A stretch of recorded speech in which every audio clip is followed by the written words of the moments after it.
Assalamualaikum warahmatullahi wabarakatuh.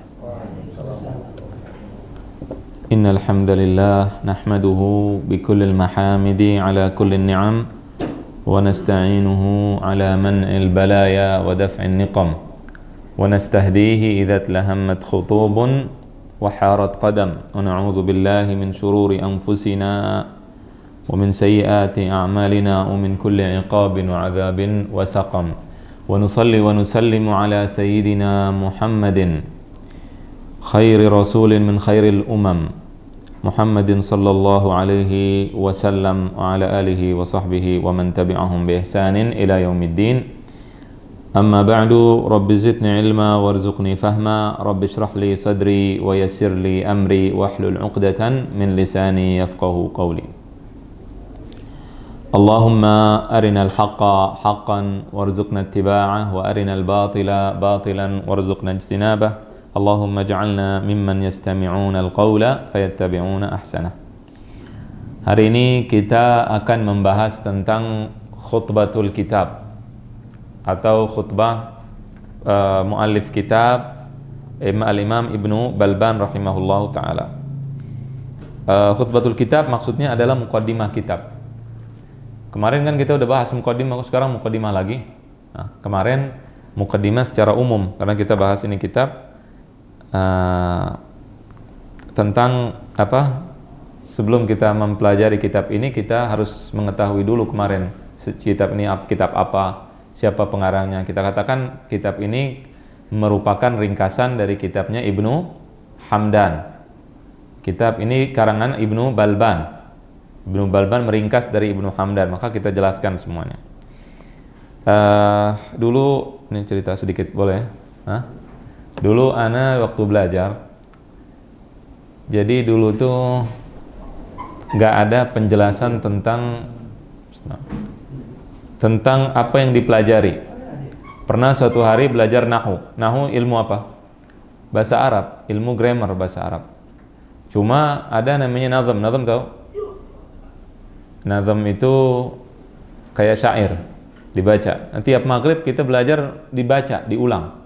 Dulu ada namanya kitab namanya Imriti. Dibacanya dinyanyikan. Alhamdulillahilladzi qad waffaqa lil ilmi khaira khalqihi walituqa hatta nahat qulubuhum an nahwihi famin azimi sya'nihi lam tahwihi. Begitu terus. Tiap hari ngapalin 10, 5 setiap minggu. Terus nambah-nambah. Waktu Anda belajar, Anda kira itu apa? Lagi wirid. Ini tiap hari wirid melulu. Kapan belajar bahasa Arab, nahu? Karena nggak dijelasin. Jadi belajar begitu aja. Nah, sehingga kita tidak ketika menghafal, tidak tahu belajar mukhtasar shaghir, mukhtasar latif. Mukhtasar shaghir itu mukhtasar latif namanya. Apaan? Ilmu apa? Yang antum pelajari? Fikih. Nah, ini nggak tahu yang mukhtasar, tapi kita belajar isinya, nggak tahu siapa pengarang kitab bagaimana. Jadi tapi setelah itu baru tahu pentingnya. Karena kalau tahu penting suatu kitab, baru kita belajar dengan apa? Dengan semangat. Makanya kemarin dijelaskan secara umum. Kemudian sekarang baru masuk ke dalam kitabnya. Kita pakai kitab Minhatur Rahman ala Mukhtasari Aqidat Ibni Hamdan. Minhatur Rahman ini merupakan karangan daripada Syekh Abdullah Al-Abdullah. Ini syarahnya. Kitab aslinya namanya Qalaidul Iqyan, karya Ibnu Balban rahimahullahu ta'ala. Kita baca Bismillahirrahmanirrahim. Bismillahirrahmanirrahim artinya adalah apa arti Bismillahirrahmanirrahim? Dengan nama Allah yang Maha Pengasih lagi Maha Penyayang. Ini maksudnya dengan nama Allah apa? Kita sering baca Bismillah, Bismillah, Bismillah. Tahu-tahu dengan nama Allah, apa yang dengan nama Allah? Segala sesuatu, apa maksudnya? Permulaan. Memulai atau permulaan? Kalau permulaan kata benda, kalau memulai kata kerja. Ya, Bismillahirrahmanirrahim. Ini sedikit dijelaskan. Mungkin pernah antum jelaskan ini belum? Belum ya? Bismillahirrahmanirrahim bisa ini ada yang terbuang di dalam bahasa Arab. Ada yang ada yang terbuang, kata yang terbuang, disingkat jadi. Bisa kata kerja atau kata benda. Kalau kata benda, permulaannya dengan Bismillahirrahmanirrahim. Jelas? Tapi kalau kata kerja, aku mulai dengan Bismillahirrahmanirrahim. Jadi kalau kita bilang Bismillahirrahmanirrahim, itu artinya permulaan, kan begitu? Atau aku memulai. Yang lebih, ini secara singkat aja jelasin. Yang lebih dipilih ini kata kerja. Yang lebih afdal kita pakai kata kerja, karena pada saat kita melakukan kan kita kerja. Kita bilang Bismillahirrahmanirrahim. Kata kerja atau fi'il ini terbagi menjadi dua dalam Bismillah. Ada umum, ada khusus. Ada umum, ada khusus, khas. Maksudnya apa? Kalau umum tadi saya mulai dengan Bismillahirrahmanirrahim. Itu umum, mulai apa aja, mulai makan, mulai minum, mulai tidur, mulai apa semua. Jelas nggak? Kalau khusus kerjaannya apa? Sekarang kita lagi ngapain? Lagi baca kitab. Berarti Bismillahirrahmanirrahim aqra'u. Kalau umum apa? Saya mulai, saya mulai umum. Kalau khusus saya membaca. Itu arti bismillah. Ada kata yang terbuang. Apa yang terbuang? Saya membaca. Kalau lagi minum, saya minum. Ini lebih afdal. Kenapa? Jadi kita pada saat melakukan perbuatan yang kita lakukan, kita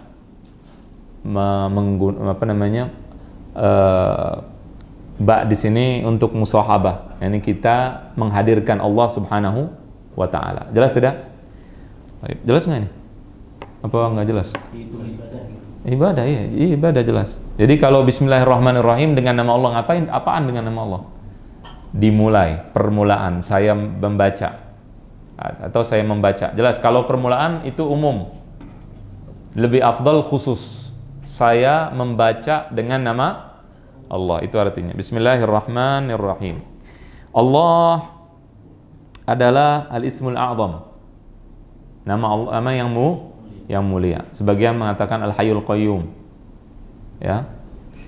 Kemudian Ar-Rahmanir Rahim, sifat Allah Maha Pengasih lagi Maha Penyayang dari rahmah. Apa artinya rahmat? Rahmat kalau kita mengasihani orang itu apa? Menyayangi orang itu apa? Cinta. Adalah apa? Suatu perasaan di dalam hati, perasaan di dalam hati yang membuat kita melakukan kebaikan kepada orang lain. Tetapi kalau di Allah bukan kesihan dalam hati, bukan. Jelas? Adalah sifat bagi Allah yang tidak tahu hakikatnya kecuali Allah. Dan kita imani sifat Ar-Rahman sifat ini melahirkan kebaikan untuk manusia, kebaikan untuk makhluk. Itu namanya arti daripada sifat rahmat. Jadi jangan kita samakan dengan makhluk. Allah dengan makhluk berbeda. Fahim tuh mulala? Jelas? Kemudian kullu amrin dzibal la yubda bi bismillah fahuwa abtar. Semua urusan yang bermanfaat, yang berfaedah tidak dimulai dengan bismillah, maka dia terputus. Apa terputus di sini? Ini hadis Nabi. Terputus apanya? Berkahnya. Jadi kalau kita mau ngapa-ngapain baca bismillah. Baca bismillah. Di dalam hadis lain kalau tidak dimulai dengan alhamdu, maka kita gabungkan antara bismillah dengan alhamdulillah, sebagaimana dilakukan oleh pengarang kitab nih, Ibnu Balban rahimahullah taala. Jadi hadisnya ada sebagian ulama bilang dhaif, lemah. Sebagian mengatakan enggak, bisa dipakai hadisnya. Jelas. Tetapi ini dalam fadhailul a'mal enggak ada masalah, boleh dipakai. Jelas ya? Enggak ada masalah. Makanya kalau kita mau ngapain aja, ada urusannya, ada faedahnya, kita baca Bismillahirrahmanirrahim. Termasuk dalam baca kitab, termasuk dalam mengarang dan seterusnya. Wa bihi nasta'in. Dan kita mohon pertolongan Allah Subhanahu wa taala. Alhamdulillahilladzi yustadallu ala wujudihi bi badi'i masnu'atihi.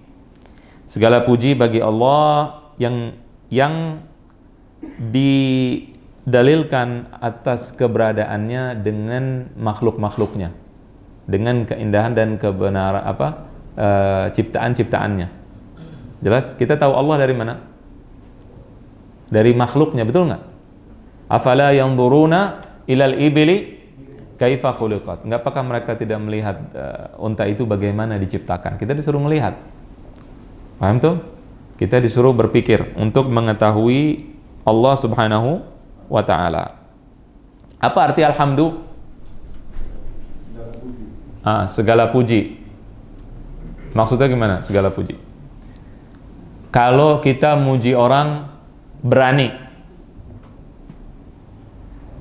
Ada nggak orang berani? Ama muji orang atau perempuan misalnya cantik. Beda nggak antara memuji satu perempuan aja karena contoh perempuan. Satu perempuan cantik dan perempuan akhlaknya baik misalkan. Beda atau tidak beda? Bedanya apa? Yang satu fisik, yang satu lagi bukan fisik, betul nggak? Ente muji yang mana? Dua-duanya, masya Allah. Baik, syuf. Ada yang namanya alhamdu. Ada yang namanya al-madhu. Memuji dengan sesuatu yang merupakan pilihan. Itu namanya alhamdu. Memuji sesuatu yang baik. Yang baik. Ats-tsana 'alal jamil al-ikhtiyari. Muji sesuatu yang baik. Yang merupakan hasil pilihan dan perbuatan. Maksudnya apa? Kalau orang berani itu dari dia atau bukan? Dia Yang buat berani siapa? Orang tersebut bukan? Dia yang berusaha berani, berakhlak baik. Kalau cantik dari dia bukan? Siapa yang kasih? Allah. Dia nggak ada campur tangan. Jelas tidak? Kalau yang ada campur tangan dia sendiri, ini namanya alhamdu. Memuji orang, memuji dengan sesuatu yang baik, kemudian apa? Kemudian yang baik itu merupakan hal yang baik yang hasil pilihan dia dan perbuatan dia sendiri, namanya alhamdu. Kalau al-madhu memuji sesuatu yang baik yang bukan merupakan, kalau ini di sini yang bukan merupakan pilihan dia. Bukan merupakan pilihan dia.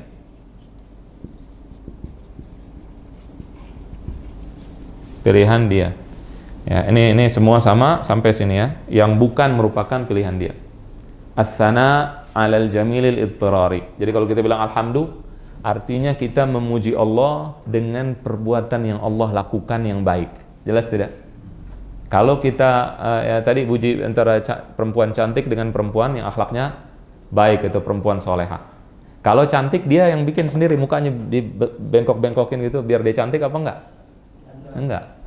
Paham tuh? Dia sendiri, Allah yang bukan dia yang menciptakan, tapi Allah yang menciptakan. Dia nggak milih, dia diciptakan begitu. Jelas? Paham tuh? Baik. Alhamdulillah alladzi yustadallu ala wujubi wujudihi. Wujub al-wujud. Ada sesuatu yang ada di dunia ini terbagi menjadi dua.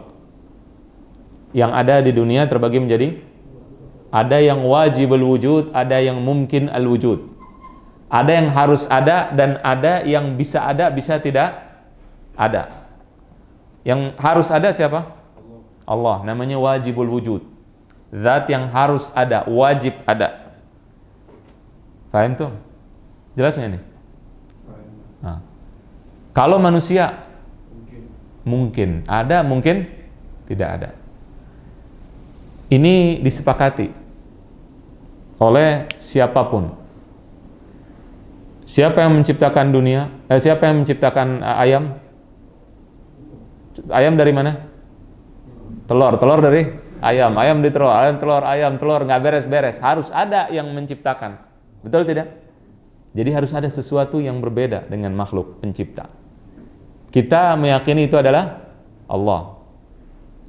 Ahli al-falasifah kata di dalam kitab-kitab akidah dikatakan ahli filsafat mengatakan bahwa dunia ini qadim.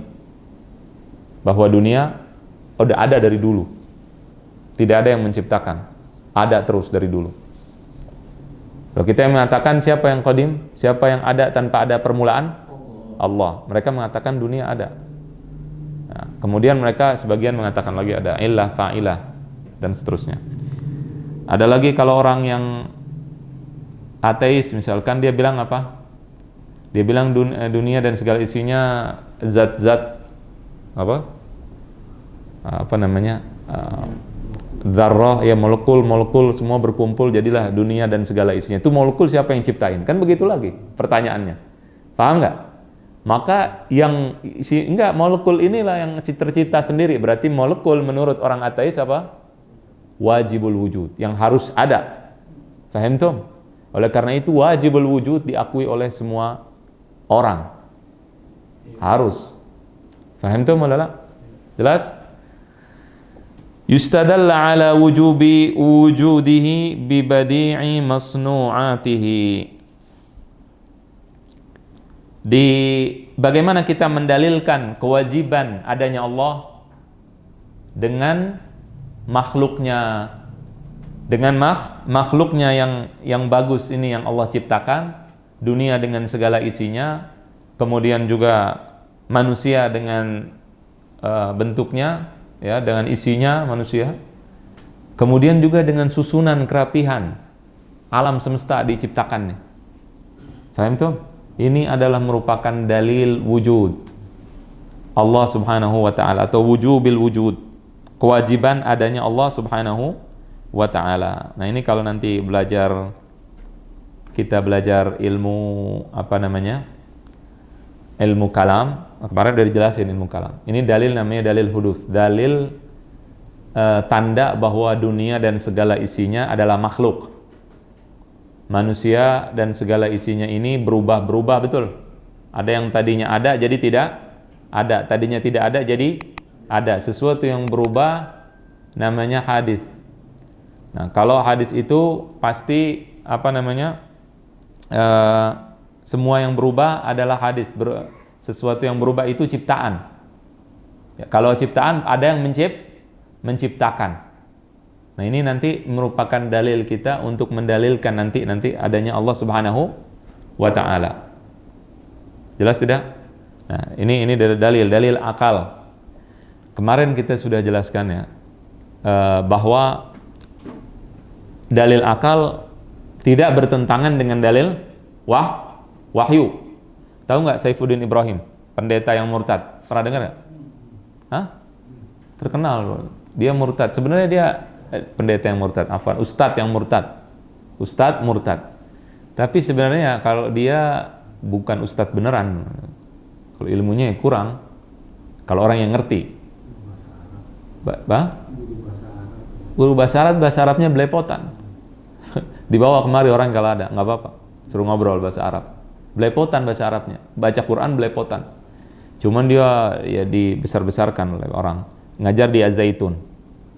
Sesat, aliran sesat, kemudian keluarnya murtad. Anda pernah baca bukunya, kitabnya. Kenapa alasan dia murtad? Karena dia mengkristenisasi banyak umat Islam yang bodoh. Jelas tidak? Begitu baca, di antara dia kalau nggak salah ada dua alasan. Alasan kedua lupa, alasan pertama yang Anda ingat banget.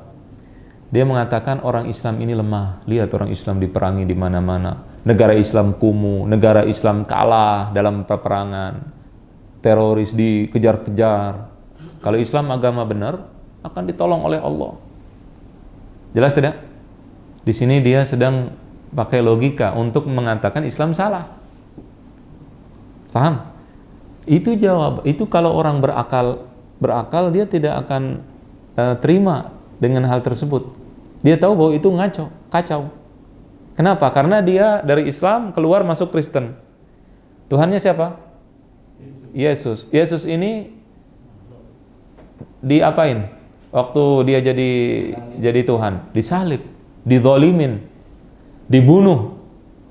Betul tidak? Dibunuh, kemudian dikejar-kejar. Pengikutnya dibunuh, dikejar-kejar. 100 tahun setelah kematian Tuhannya, dia dikejar-kejar. Apakah dulu waktu pas Yesus dikejar, dibunuh, dia agamanya salah? Ajarannya salah? Paham nggak? Nah itu jawabannya. Jadi dia bilang Islam ini lemah karena orang-orangnya dikejar-kejar, karena orang-orangnya lemah, karena orang-orangnya kalah terus, kalah. Nah sekarang Tuhan dia salah, kalah waktu begitu dibunuh. Paham tuh? Nah, jadi kita menjawab syubhat dia dengan cara yang sama, dengan logis. Itu namanya ilmu kalam. Menjawab logika dia dengan logika yang benar. Paham tuh? Nah. Wa yu'lamu wujubu qidamihi wa baqaihi bi fana'i makhluqatihi. Dan diketahui kewajiban bahwa Allah itu tidak ada awalnya, qadim, dan juga Allah itu tidak ada akhirnya, baqa, dengan hancurnya makhluk-makhluknya. Kita semua akan mati, tetapi Allah Subhanahu wa taala tidak akan mati. Kita tadinya tidak ada jadi ada, tapi Allah dari awal ada. Jelas? Ini baru muqaddimah, belum penjelasan. Nanti ada semua dalil-dalilnya dan segala macam. Jelas ya? Baik. Kemudian al-munazzahi 'anil mathili wan nadhiri wasyabih. Yang Allah itu disucikan daripada sesuatu yang sama dengannya. Ada al-mathil, ada an-nadhir, ada asy-syabih yang digunakan oleh Syekh Ibnu Balban dalam kitab ini. Apa artinya al-mathil, apa artinya syabih, apa artinya nadhir? Antum pernah dengar laisa kamitslihi syai'un wa huwas samiul basir. Allah serupa enggak dengan sesuatu? Hah? Serupa enggak? Allah serupa dengan sesuatu 5%? 7%? Apa artinya Syekh? Artinya syabih, mathil, an-nadhir? Artinya ini kata-kata mirip. Kemarin pernah dijelaskan dulu waktu perjalanan ada yang mengatakan Allah berbeda dengan makhluk,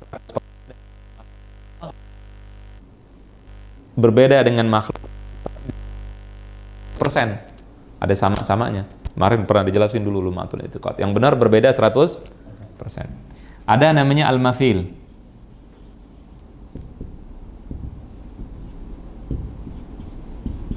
Ada asy-syabih, ada an-nadhir.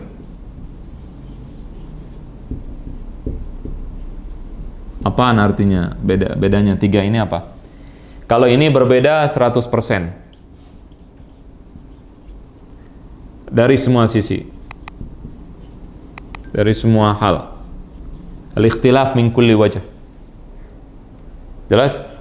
Ini al-ikhtilaf fi aghlabil wujuh, berbeda dalam banyak hal. Tapi ada yang sama. Jelas? Kalau an-nadhir berbeda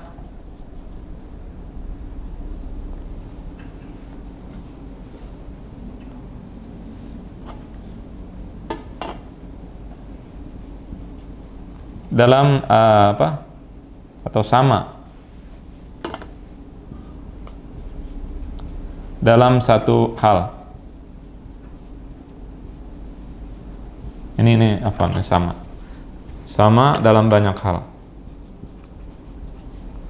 sama dengan dalam semua hal.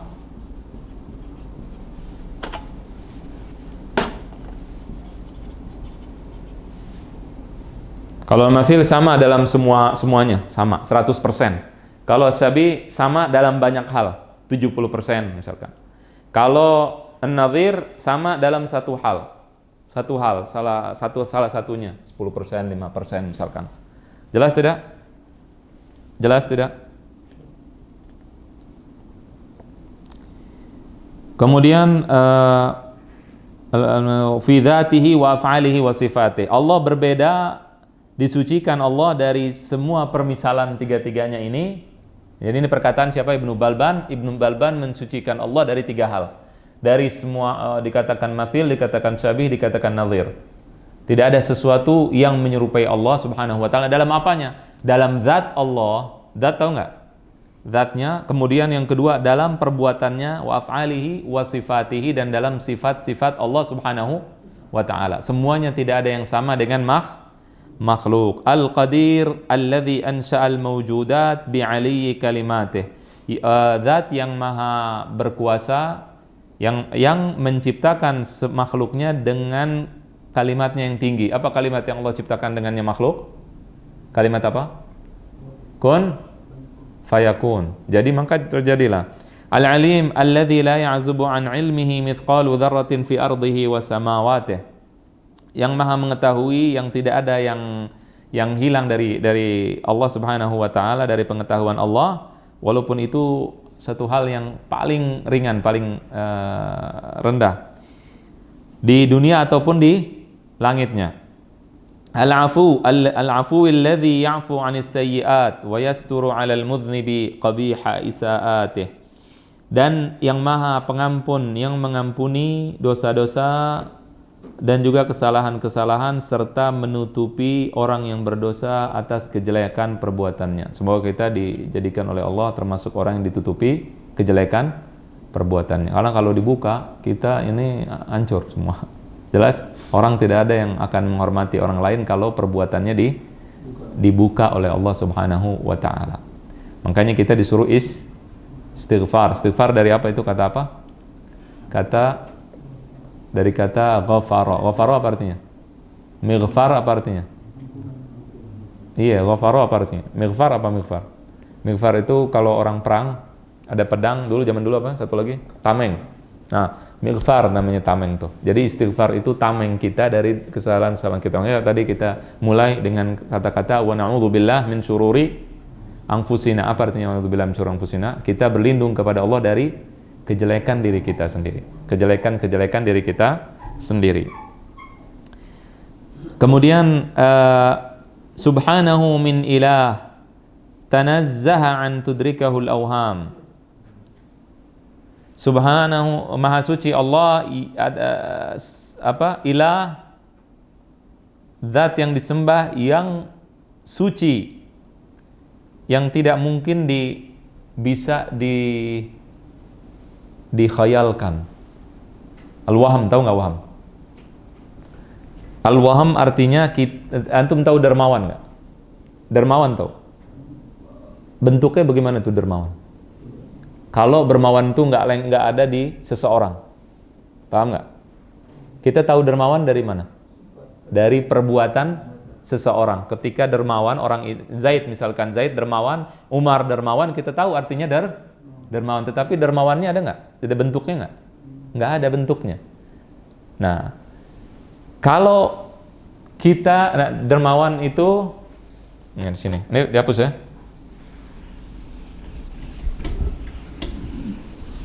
Dermawan itu makna, tahu nggak makna? Dermawan makna, apa artinya makna? Arti. Jelas? Dermawan atau al-karam, ya, al-karam arti, makna atau arti. Artinya dia nggak ada bentuk, nggak ada wujudnya. Ada nggak wujudnya? Nggak ada. Kapan dia berwujud? Kalau dia ada di sesuatu yang tampak, yang wujud. Misalnya Zaid, ada seseorang Zaid dermawan. Bisa nggak kita lihat kedermawanan? Bisa. Pada saat Zaid ngasih uang ke orang, kita baru lihat kedermawanan. Paham ya? Nah, ini namanya al-waham. Ketika sesuatu makna ditempelkan kepada, ini kan makna arti, ditempelkan pada yang ada, namanya waham. Di sini maksud di sini. Jadi kalau kita Allah, sifat Allah, kita pikirkan di dalam akal kita, dipikirkan di dalam akal, kita misalnya Allah Maha mengetahui, terus kita tahu kita arti mengetahui, kita samakan ke makhluk. Ada makhluk, bagaimana makhluk mengetahui? Itu namanya wahmun. Paham nggak maksudnya? Hah? Di sini dikatakan subhanahu min ilahin tanazzaha an tudrikahul awham. Allah maha suci, ilah yang maha suci yang tidak bisa digapai dengan waham. Sifat-sifatnya nggak bisa kita ketahui dengan cara kita samakan Allah dengan makhluknya. Arti makna daripada sifat Allah itu kita masukin ke seseorang, nggak bisa. Paham nggak nih? Jelas ya? Jelas apa enggak? Bengong. Nanti paham enggak? Syekh. Jadi dermawanan arti, sifat, nggak ada bentuknya di luar. Kalau ini pulpen ada bentuknya. Jelas? Nah, kalau udah dermawanan bisa ketahuan kalau ditempelkan ke orang, ke seseorang. Baru kelihatan. Kepada Zaid misalkan. Zaid dermawan, baru ketahuan. Dermawan artinya memberikan uang dan seterusnya. Jelas? Nah, itu Allah nggak bisa digituin. Allah punya sifat, kita samakan sifatnya. Allah maha mulia, maha pemberi rezeki. Berarti kita samakan seperti Zaid memberikan uang kepada orang lain. Nggak boleh begitu. Jelas maksudnya? Baik. Wa au tuhita bihil uqul wal afham, atau bisa dibatasi dengan akal dan juga pemahaman seseorang. Jadi Allah bisa nggak kita gapai dengan akal kita? Tidak bisa. Kalau gitu ngapain kita mikir-mikir ada Allah apa nggak ada Allah? Hah?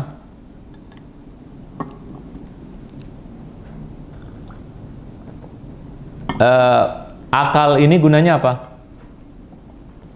Membedakan antar sesuatu. Kita tahu ini Tuhan bukan Tuhan. Kalau Anda bilang sapi Tuhan, antum percaya tidak? Kenapa? Karena makhluk dia lemah dan seterusnya. Jelas paham nggak? Nah, begitu dengan apa antum bisa bilang dia bukan Tuhan? Dengan akal kita. Kita tahu kita punya akal. Nggak mungkin manusia Tuhan, nggak mungkin. Nggak mungkin sapi Tuhan. Karena kita sembelih itu sapi tiap tahun. Nggak apa-apa kita, nggak mati kita, nggak kenapa-napa kah? Jelas tidak? Kalau dia Tuhan, dia bakalan bela diri atau... Nah, itu pakai akal kita tahu. Tetapi kita hanya bisa membedakan ini Tuhan, ini bukan Tuhan. Kita bisa bedakan Allah Tuhan bukan. Dengan apa kita tahu? Dengan akal kita. Allah nanti akan kita jelaskan dalil-dalilnya dan seterusnya. Kita tahu Allah pencipta langit dan bumi dan seterusnya. Kita bedakan dengan akal, membedakan. Tetapi akal tidak bisa mengetahui hakikat Allah bagaimana, nggak bisa. Jelas? Ilmu akidah bukan mempelajari hakikat Allah. Bukan mempelajari hakikat Allah. Nah ini kemarin, kalau ini pentingnya ya, belajar. Mungkin antum sekarang belajar dengerin, ngapain, kedermawan, arti, makna, syabih, apa artinya, mathil, artinya nadhir. Ini diperlukan suatu saat. Allahu a'lam kapan. Kalau kita belajar akidah begini, begitu kemarin dengar ada namanya guru gembul. Pernah dengar antum? Dia debat sama Ustadz Nuruddin kalau nggak salah namanya. Jelas ya? Betul? Ada guru gembul terkenal. Dia debat. Itu dalam perkataannya dia bilang apa? Pengikutnya ratusan ribu. Ratusan ribu pengikutnya. Dia bilang kita ngapain, akidah bukan ilmu, katanya dia. Bagaimana? Kalau nggak salah ya, kalau nggak salah. Nah, tidak ilmiah. Kalau ya dia bilang tidak ilmiah, bukan ilmu dan seterusnya. Karena Allah tidak bisa dipelajari hakikatnya. Emang yang bilang kita belajar hakikat Allah siapa? Ilmu akidah bukan mempelajari hakikat Allah, bagaimana Allah itu dari apa, bukan. Nah ini karena salah paham, karena nggak pernah belajar akidah, nggak pernah belajar akidah. Dia juga bilang kita kalau mau objektif harus ragu-ragu, harus ragu-ragu dulu. Kita nggak boleh udah menentukan Islam agama yang benar, kemudian kita tentukan Allah itu adalah Tuhan kita, kemudian kita katakan kita belajar akidah, itu tidak objektif, kata dia begitu. Kalau dia belajar akidah, itu omongan ada di dalam kitab akidah. Awal wajib, nanti akan kita pelajari. Apa awal yang wajib, yang diketahui oleh seorang muslim apa? Atau seorang manusia apa yang wajib diketahui oleh dia? Awal pertama. Apakah ragu-ragu? Apakah mengetahui Allah? Apakah berpikir tentang Allah? Apakah syahadat? Itu nanti akan terpelajari. Itu ada. Kalau dia belajar, ada omongan dia. Jelas tidak? Nah, cuman karena dia nggak belajar, akhirnya ngomong pelan-pelan, pinter ngomong. Itu masalahnya. Karena pinter ngomong, akhirnya nyebar pemahaman-pemahaman yang aneh-aneh dia. Nyebar. Makanya kita belajar ini ilmu supaya kita ngerti. Jangan sampai kena. Nah, tidak semua orang nggak mau dengar, tapi ada juga yang mau dengar. Ini benar dia begini. Nah, karena ente nggak belajar, ente belajar dulu baru ente ngomong. Paham tuh? Baik. Au tuhita bihil uqulu wal afham. Tidak bisa dibatasi dengan pemahaman manusia. Maksudnya di sini pemahaman apa? Pemahaman yang ingin memahami hakikat Allah. Bukan semua pemahaman akal kita pakai untuk mengenal Allah. Pemahaman yang benar untuk mengenal Allah benar. Yang dimaksud dengan pemahaman di sini pemahaman untuk mengetahui hakikat Allah. Nggak bisa. Ente mau bagaimana caranya nggak bisa. Kemarin kita katakan ahli filsafat ada namanya metafisika. Apa artinya metafisika, Syekh? Syekh, ini Syekh kita. Jadi metafisika kalau kita bicara tentang ini Allah ya. Kita stop di sini. Kalau kita sudah beriman kepada Allah, nanti ini yang belakangan kita imani saja, imani. Nggak kita bagaimana, nggak usah. Ahli filsafat itu memikiri yang belakang-belakang dipikirin sama dia. Allah bagaimana, begitu hakikatnya dan seterusnya. Dan surga bagaimana, malaikat maut bagaimana, kebangkitan dari kubur bagaimana. Kalau dalam kitab, mereka ahli filsafat mengingkari bangkit dari kubur. Mereka mengingkari hari kebangkitan. Karena dia pikirkan, kalau kita bagaimana? Udah beriman kepada Allah, akal kita stop. Karena udah beriman kepada Allah, apa yang Allah katakan pasti benar. Kalau udah Allah bilang ya kita pasti benar.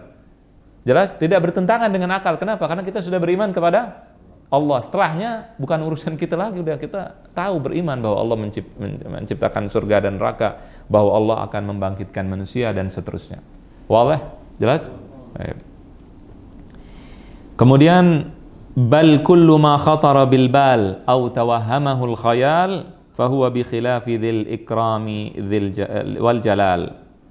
Tapi semua yang terlintas di dalam pikiran kita atau dihayalkan oleh hayalan kita, maka dia berbeda dengan Allah Subhanahu wa ta'ala. Pasti berbeda. Kalau kita pernah menghayalkan Allah, melintas dalam pikiran kita Allah begini bentuknya dan seterusnya, Allah berbeda dengan itu semua. Jelas tidak? Taib. Ahmaduhu an hadana li dinil haqqi dinil Islam. Aku memuji Allah.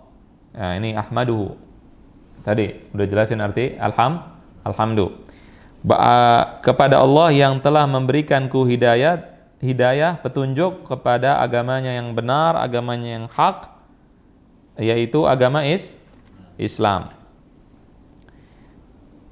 Kemudian warsyadana li tauhidihi ala hasabi ma rakkaba fina min al-fahmi wal iqdam.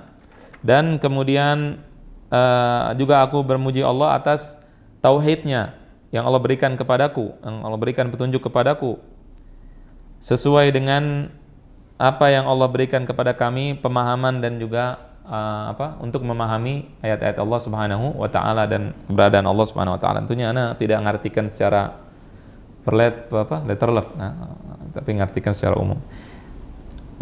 Kemudian wa usalli wa usallim, dan aku salawat dan salam kepada Sayyidina Muhammadin al-Ma'sum aniz zaighi waz zalal wa kulli muhimi nuqsan, dan aku bersalawat dan salam kepada Sayyidina Muhammad, pada Nabi kita Muhammad sallallahu alaihi wasallam yang terjaga daripada kesesatan dan dosa dan juga dari semua hal yang kurang.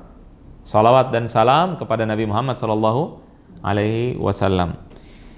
Kemudian al-muballigh 'anillahi syar'ahul qawim al-'azim al-arkan, dan juga yang menyampaikan, siapa yang menyampaikan di sini?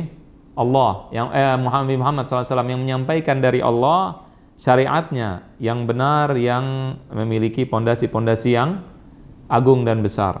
ila ummatihi khairi ummatin ukhrijat lin-nasi ila akhiriz zaman, kepada umatnya yang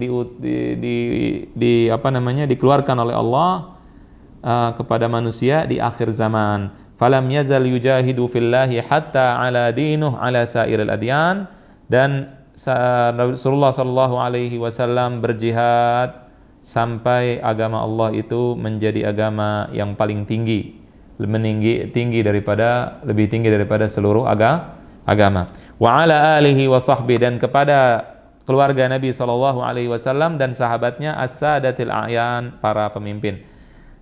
Apa arti alul Nabi? Apa artinya keluarga Nabi? Siapa keluarga Nabi? Di sini maksudnya pengikut Nabi. Keluarga Nabi ada dua, ada umum, ada khusus. Yang umum seluruh pengikutnya. Jadi kalau kita sholawat kepada alul bait, kita semua kena, didoain. Karena kita pengikut Nabi Sallallahu Alaihi Wasallam. Kalau khusus, nah itu Banu Abdi Manaf dan juga Banul Muttalib. Banul Hashim atau Banul Muttalib? Banu Hashim, Banu Al-Muttalib, afwan, dalam madhab Syafi'i. Kalau khusus, umum maksudnya apa? Kalau khusus nanti ada hukum sendiri, nggak boleh nerima sedekah dan seterusnya, nggak boleh nerima zakat, sedekah. Paham tuh? Wa sahbihi sadatil ayan, dan para sahabatnya. Salawat kepada sahabat nggak ada contohnya. Secara umum tidak ada contohnya dari Nabi. Nabi nggak pernah wa sholli wa sallim wa ala alihi wa sahbihi, nggak ada. Bid'ah. Harusnya bid'ah, harusnya. Kalau ngartikan bid'ah tidak ada zaman Nabi. Kalau ngartikan bid'ah begitu, harusnya dia bid'ah. Karena yang ada dalilnya adalah salawat kepada satu orang sahabat. Allahumma sholli ala Abi Aufa. Satu sahabat kemudian diumumkan. Jelas? Nah, tetapi arti bid'ah bukan begitu. Bid'ah itu perbuatan baru yang bertentangan dengan syariat. Tapi kalau baru tidak bertentangan dengan syariat, maka tidak ada masalah. Salawat kepada sahabat bertentangan nggak dengan syariat? Nggak ada masalah, boleh. Maka kita pakai terus menerus, dawam, terus menerus, khutbah Jumat wa ala sahbihi wasallam. Kemudian di dalam sholat, di dalam kitab kita wasahbihi, jelas tidak? Nah, jelaskan biar antum tahu. Nanti besok ketika ketemu orang Syiah bilang apa, paham antum jawabnya. Jelas? Ya, jadi bid'ah ini kalau dikatakan bid'ah, kita nggak bilang bid'ah. Kenapa bukan bid'ah? Karena dia baru tetapi tidak melanggar syariat. Ada dalil umumnya, ada dalil khusus diumumkan atau umum dikhususkan, nggak ada masalah. Ada dalilnya, bukan nggak ada dalilnya, tetapi dalil tersebut nggak dilakukan oleh Nabi pada saat itu, nggak masalah. Jelas tidak? Baik. Udah ada, kalau pengikut Nabi adalah keluarga Nabi, pengikut Nabi, sahabat pengikut Nabi bukan? Kenapa disebutin lagi? Paham nggak maksudnya? Pengkhususan untuk memuliakan. Jelas? Dan juga untuk menjawab ahlul bid'ah yang mencaci maki sahabat Rasul Shallallahu Alaihi Wasallam. Arti sahabat apa? Yang berkumpul, man ijtama'a bin Nabi sallallahu alaihi wasallam hala hayatihi wa in takhallalathu riddah wa ma ta'ala al-iman wa in takhallalathu riddah. Sahabat adalah yang bertemu Nabi, orang yang bertemu Nabi, berkumpul bersama Nabi dan mati dalam keadaan beriman walaupun pernah murtad. Itu arti sahabat. Wa ru'asa ahlil iman. Dan salawat dan salam juga kepada ahlul iman, para pemimpin ahlul iman, orang-orang para ulama, para imam. Salatan daimatan baqiyatan ma lamahal farqadan wa ta'aqabal jadidan. Salawat yang selalu terus menerus selama ada dua bintang di langit. Ada dua bintang namanya al-farqadan yang tidak pernah hilang. Selalu ada terus itu bintang. Namanya begitu katanya, al-farqadan wa ta'aqabal jadidan, dan juga selama berganti lail dan nahar atau malam dan siang, selama berganti terus kita selawat. Ini selawat juga tidak ada dalilnya. Bentuknya, paham nggak bentuknya? Ada sebagian orang bilang selawat harus ada dalilnya. Selawat ada nggak dalilnya? Ada. Innallaha malaikatahu yusholluna 'alan nabi. Tetapi cara selawat ada nggak? Sebagian orang cara selawatnya harus sama kayak Nabi. Nah, itu nggak benar. Kita kalau salawat misalnya pernah nggak dengar bilang Salawat, semoga salawat dan salam tercurahkan kepada baginda. Pernah nggak begitu? Itu ada nggak di Nabi, zaman Nabi? Nggak ada. Bid'ah bukan? Bukan bid'ah. Jelas? Jadi ada salawat, misalkan salawat macam-macam, nggak ada masalah. Salawat bentuknya nggak ada masalah. Ini nggak ada nih. Salatan daimatan baqiyatan ma la mahal farqadan wa ta'aqabal jadidan. Nggak ada begini. Salawat dan salam selalu tercurahkan kepada Nabi Muhammad, kepada para pengikutnya, kepada para sahabat. Kemudian apa? Kemudian kepada para pemimpin ahlul iman, warasalihul iman. Salawat yang terus menerus selamanya, selama 2 bintang ada di langit dan juga selama malam dan siang silih berganti. Ini begini, kata-kata begini nggak ada zaman Nabi. Tetapi apakah ini bid'ah? Kenapa nggak bid'ah? Karena tidak melanggar syariat. Jadi nggak ada masalah. Jadi kalau kita bilang salawat dan salam tercurahkan kepada Nabi Muhammad SAW sebanyak butiran pasir di lautan, banyaknya jumlah air yang turun pada saat hujan, nggak ada masalah. Justru itu dihitung jadi salawat kita. Salawatnya cuma sekali tapi hitungannya seperti butiran pasir di lautan. Nah itu ada di seluruh kitab ulama. Mereka bikin sigha atau bentuk salawat yang berbeda-beda. Para ulama semuanya, nanti baca kitab apa aja, beda-beda salawatnya. Bukan seperti plek mirip yang dari Nabi, bukan yang diriwayatkan dari Nabi. Jelas? Karena sebagian orang membid'ahkan banyak salawat, bentuk salawat ini bid'ah, salawat ini bid'ah. Itu tidak benar. Jelas tidak? Selama tidak melanggar syariat. Allahu a'lam. Nanti akan kita lanjutkan pembacaan kitabnya, akan menjelaskan apa yang pertama wajib kita ketahui. Allahu a'lam wa sallallahu wasallam ala sayyidina Muhammad wa ala alihi washabihi ajma'in. Assalamualaikum warahmatullahi wabarakatuh.